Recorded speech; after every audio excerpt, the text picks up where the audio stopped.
Welcome to Profiles, where you'll see sports personalities like you've never seen them before. You already know what they do, but for the next 30 minutes, you'll find out who they are, away from the field, away from the spotlight.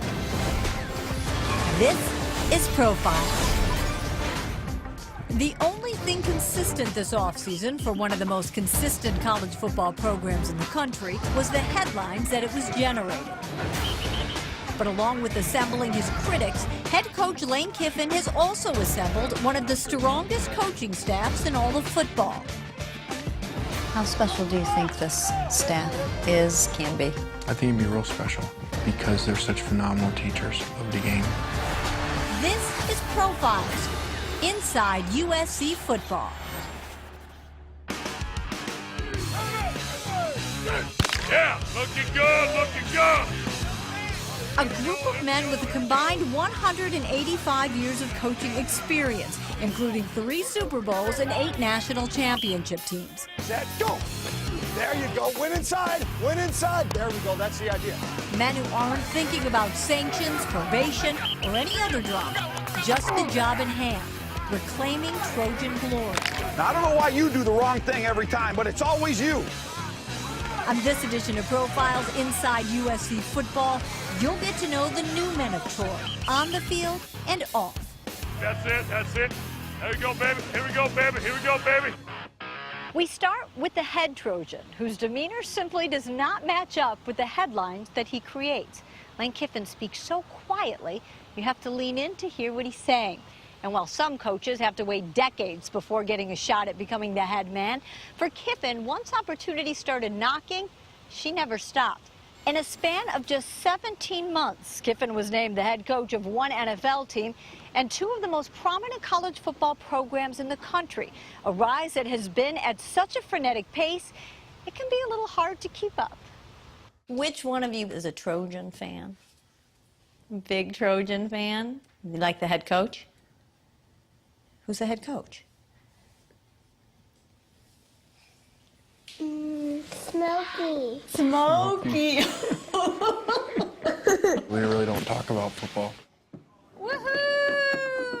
It is such a difference in the South. You know, you move in and people swarm you with gifts and welcome cakes and packages and, you know, just Southern hospitality. And we moved here and we got one neighbor brought us a plate of cookies and on the card it said, "Go Bruins." I said, yeah, we are back in California.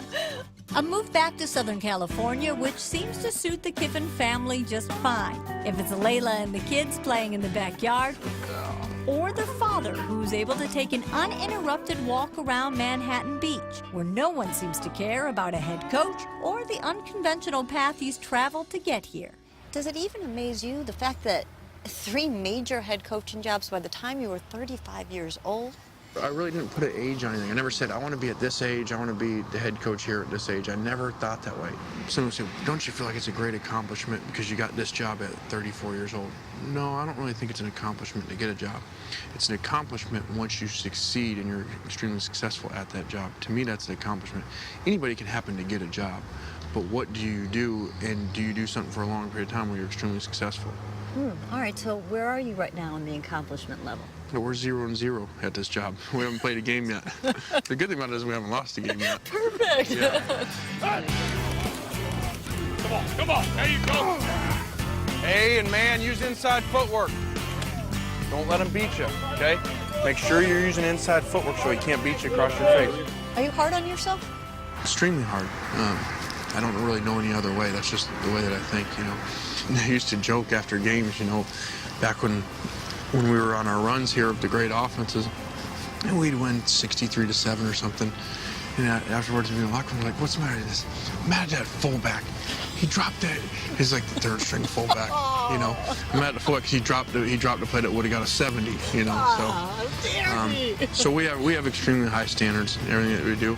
Do you pay attention to what other people say about you? If you're so critical when it comes to yourself, does it bother you what people say? Do you think about it? No, because those are opinions, and majority of those opinions are people that don't know me, and they don't know why maybe I do certain things or why I make certain decisions. And so I don't concern myself with that. If it's someone that knows me very well and someone that I respect a lot, I'll take in what they're saying and see if there's a way to do something better, yeah. But public perception is the least of his concerns these days. 5 months after replacing his former boss and mentor, Pete Carroll, Kiffin found himself cleaning up after him when USC was rocked with a 2-year postseason ban and loss of scholarships. Some would view it as a disaster. Not too surprisingly, Kiffin does not. Yeah, it's kind of fun. It's brought a whole new meaning. I tell our guys we recruit every single day, 365 days a year. But I didn't realize that meant we were going to have to recruit our own players to stay our juniors and seniors that are free to go other places, and our signees that we had to re-recruit, and then obviously the younger kids as well. So It's so weird saying this, but that almost puts USC as an underdog. yeah, it's a whole new world for us. It's a great challenge, you know, because the expectations have been lowered here, which is unusual for SC to have lower expectations nationally, what people are saying. But the expectations inside that building have not been lowered one bit. A look at the men inside that building when Profiles returns. We'll hit the beach with one of the best recruiters in college football. It's an honor to be a coach at the University of Southern California. Every day I go out there, I say I'm going to give my best to USC today.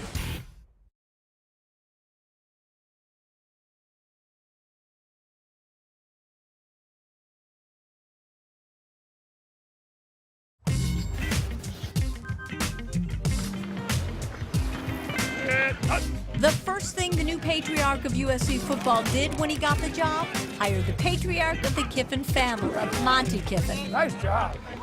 One of the greatest defensive minds in all of football. The 70-year-old architect of the Tampa 2 defense brings his philosophy and over 4 decades of coaching to Southern Cal. Sorry, Coach. Showed some quickness, didn't I? All right, Coach, so starting your 44th season in football. 44th? 44th? Really? Can you believe it? Gee whiz. Wow. I feel like a rookie. How does this rookie year feel different to you? How's the season Well, different? I don't know. I just love coaching. Not many people know the story, but Pete Carroll and I go way back. And I told Pete Carroll one day, I said, now, Pete, I'm never going to retire, but someday, if you have a coordinator job on defense open, my last job, I want to be the defensive coordinator for you at Southern Cal, coach for the Trojans, and get me a condo in Manhattan Beach. That's a true story now. And I'm going to tell you what, guess what? I'm here. Right now it's with my son. Exactly. Oh, my God. So it's pretty neat. So all of a sudden getting the entire staff together for the first time. So the easy one is your defensive coordinator, I assume. Pretty much a lock that you were good with him. Yeah, I've known him for 35 years now. And I know his wife pretty well, so I guess he didn't have a choice. If we were going to come back to SC, we were going to do this thing at the highest level that's ever been done before. And I knew that we could do this thing if I got the best defensive coordinator in the country. I knew that we'd have great success. You know how long it takes some coaches to become head coaches, if the opportunity ever even happens.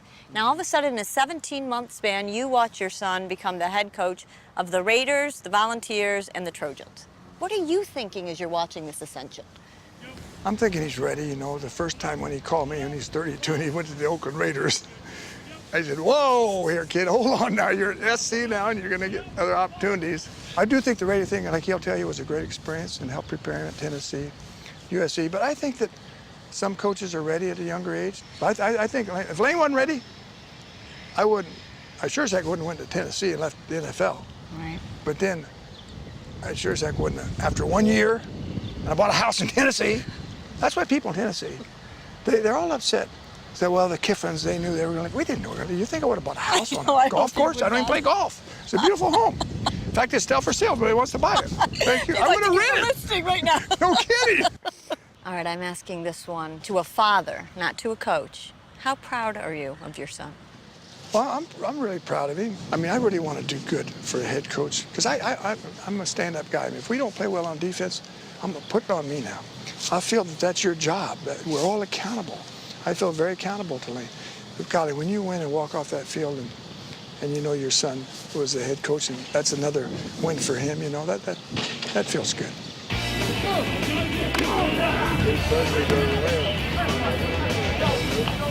You couldn't believe the preparation it takes to go into the practice with Monte Kiffin, the PowerPoints, the installations, the meetings. We're always preparing for football. And the energy that he has is relentless, and the players love him. Speaking of relentless energy, defensive line coach Ed Orgeron is known as one of the best recruiters in the country. Finish with a rip. Finish with a burst. Finish. Finish with a burst. That's it. Orgeron helped build 2 national championship teams during his first stint at Southern Cal before leaving for 5 years, including 3 as the head coach of Ole Miss. Come on, sir. If you're looking for Ed, you're almost guaranteed to find him one of 2 places, the football field Drive for the ball. or running the beach. That's where we caught up with him at 6:30 in the morning, bright and early, at least for one of us. You've already been up and working out. What time do you get up in the morning? I try to get up at 4:30, get my little workout, get a couple of Red Bulls in, get a lift. And this is the place I come. I come to the beach a lot, come to run, come to get in shape. I bring my recruits out here. This is a special place. Okay, so take me on a recruiting trip. Well, you know, the sun's going to be shining. I'll show them the volleyball matches, walk out on the pier, show them the surfers, go around town, maybe Beverly Hills, Rodeo Drive, then right by the Staples Center, and then take them to the Coliseum. Have a blast. When is my recruiting trip? That's the one I want. Yes.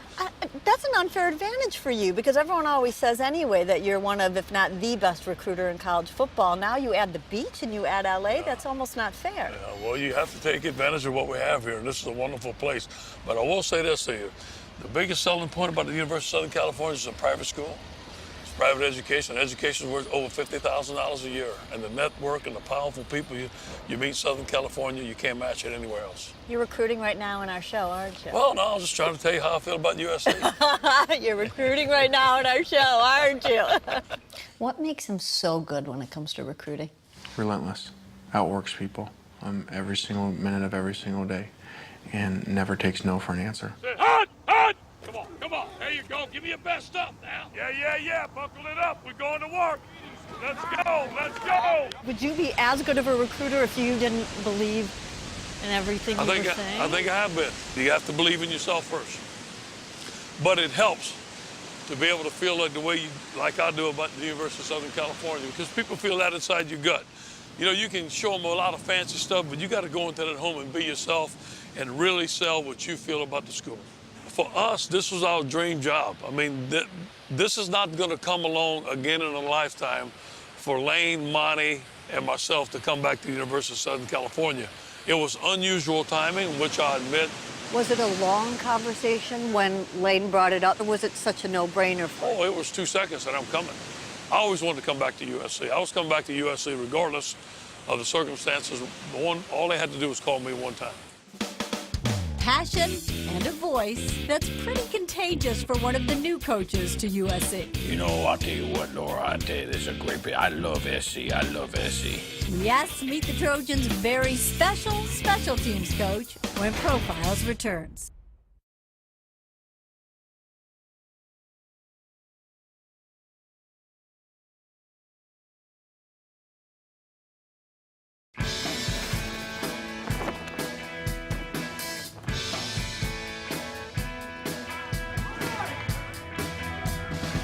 Read that nose. It's going over.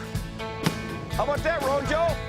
It's like you got a crystal ball now. For 13 seasons, John Baxter helped turn Fresno State special teams into one of the most dominant units in the nation, turning down job after job in the process, including one offer from one of his old players, a former Fresno State quarterback, who called John about coming to USC.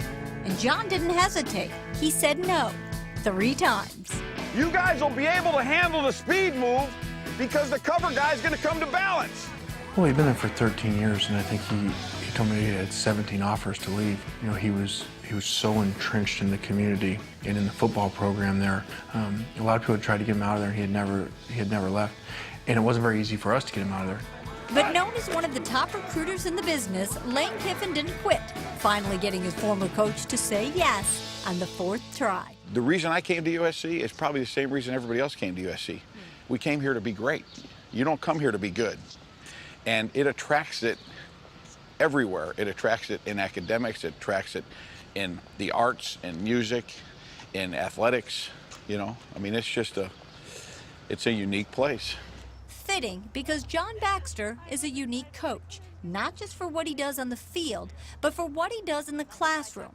The creator of Academic Game Plan, John has been focusing on the student and student-athlete for 25 years. Finishing up the semester, what's our academic report back? We had more 3.0s than we've had in 14 semesters, 7 years, and I mean, our staff did an incredible job with our guys. The academic game plan, which is something that Lane said he was thrilled to bring you over, not just as a special teams coach, but with this program of yours. Can you explain what it is? I kind of kiddingly say to people, if I can get a guy to run 60 yards full speed into another guy and like it, I can teach him how to take notes. I can teach him how to plan his day. Every player that I come in contact with as a teacher, I want to become 3 things, and that's a thinker, a communicator, and a competitor in all areas. And now, if we could execute that as a coaching staff, you know, the record books will write themselves. So one of the things that I've been hearing about you, talking about you with the coaches, is saying that you're not just a football coach, but you're a life coach. What does that mean? If the only thing we ever talk about with our players is football, then we've wasted this whole experience. You know, football's a great game. It's the greatest game on earth. It's the ultimate team sport. But you can parlay those things into a much bigger picture. Can we be luckier people? We're at USC. We're at the greatest climate on earth. Count your blessings every day. Now, we got to show today that we can take a step from that drill. You guys starting to see how we're building towards really great things? Set! Better beat them in the open field. Beat them. That's the way. Pants on the ground. Looking like a fool with your pants on the ground. 4! I should have written that song. I'd be rich on ringtones. I wouldn't have to coach football. It's a blessing to coach football. It is a blessing to coach football. I'm glad you recognize that. So when you're talking about developing the whole young man, what's the most important thing besides being a great football player? Well, you know, people throw the word integrity around like it's, you know, just some word. But, you know, one of the things about integrity is to understand the word. Integrity comes from the word integer, like in math, which is whole numbers. Integrity is the whole person. It's, you know, how you treat your girlfriend. It's how you go to class. It's how you treat your teammates. It's how you treat the locker room. It's the way that you practice.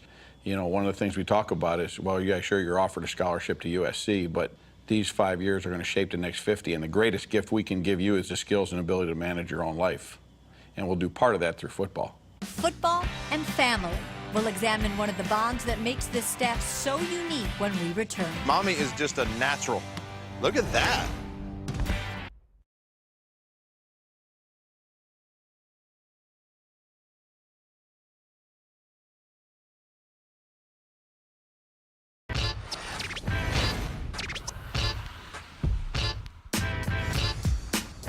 Of all the new coaches on the USC staff, perhaps none of them are as comfortable on campus as Joe Barry. The former SC linebacker and captain coached over a decade in the NFL, earning a Super Bowl ring coaching under Monte Kiffin in Tampa. Joe never thought about returning to college until he received a phone call from his former defensive boss. Kiff's bad. He tries to be sneaky, but you can read right through him. So I was like, Kiff, I'm like, what's going on here, man? Why are you calling me? I listened because it was SC. I wasn't going to just leave the NFL. I was very happy with where I was. The reason I made the jump back to college football was because this is the University of Southern California, and this is a big-time place. Set, go. Good. Cut back to the A gap. Who's got that? Safety does. I love it. I love it. Is the technique any different? No, but we're just here the whole time, right? And then we can let them go, all right? Ooh. What's up, buddy? Did I tell you guys that I proposed to Mommy on this campus? Seriously? Yeah, it's Salute to Troy. 15 years ago, this summer. 15 years ago, that's right. Did you say yes? I said, of course. Hello. Hello. You shake the Barry family tree, and chances are a football will fall out. Monkey in the middle, and you guys are all the monkeys. But not just the Barrys. Joe is one of 3 coaches on the staff who are sons of coaches, and one of 3 who married daughters of coaches. Get up, Nick! Chris Barry is the daughter of longtime NFL coach Rod Marinelli. I don't know if I just wanted to marry a football coach or if I just met a great guy who happened to be a football coach, you know. If you've had a great experience and a great upbringing with it, it's hard to walk away from it. I always tell my friends who are young, getting into the profession of coaching, do you have any advice for me? And I'm like, yeah, marry a daughter of a coach. Because I mean, this is a goofy profession that we're in. It's hard, you know. I mean, they're a single parent for 6 months out of the year. So I think having a wife that understands the job, I think that's huge. Something this extended Trojan family understands and talked about this offseason during a weekend retreat in Palm Springs where coaches, wives, and close to 40 of their kids met for the first time. Is there ever a moment where you're sitting there presiding over that and you realize that, I mean, that really is your family that you're putting together?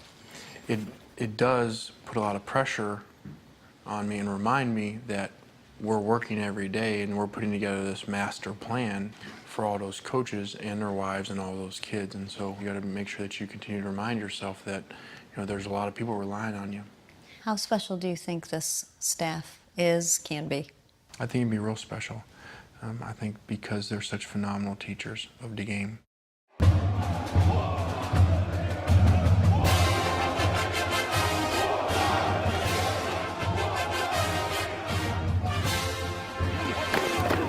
People have asked me, why would you be at SC? The people here are going to have such high expectations of how you guys should be. I said, well, it's not going to be higher than ours. Our expectations are so high of ourselves. This is an incredible group of coaches, and we're genuine about who we are, what we represent, and what we're trying to do, and it comes from a good place.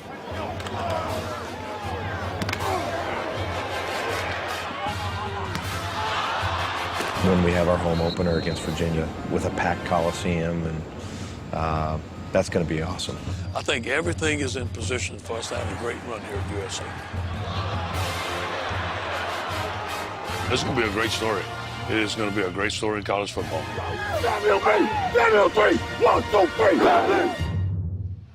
A story they can't wait to start writing. Nowhere are they more excited to get this football season started than right here at USC, where you'd be hard-pressed to find another coaching staff who's faced more adversity without ever having coached a game.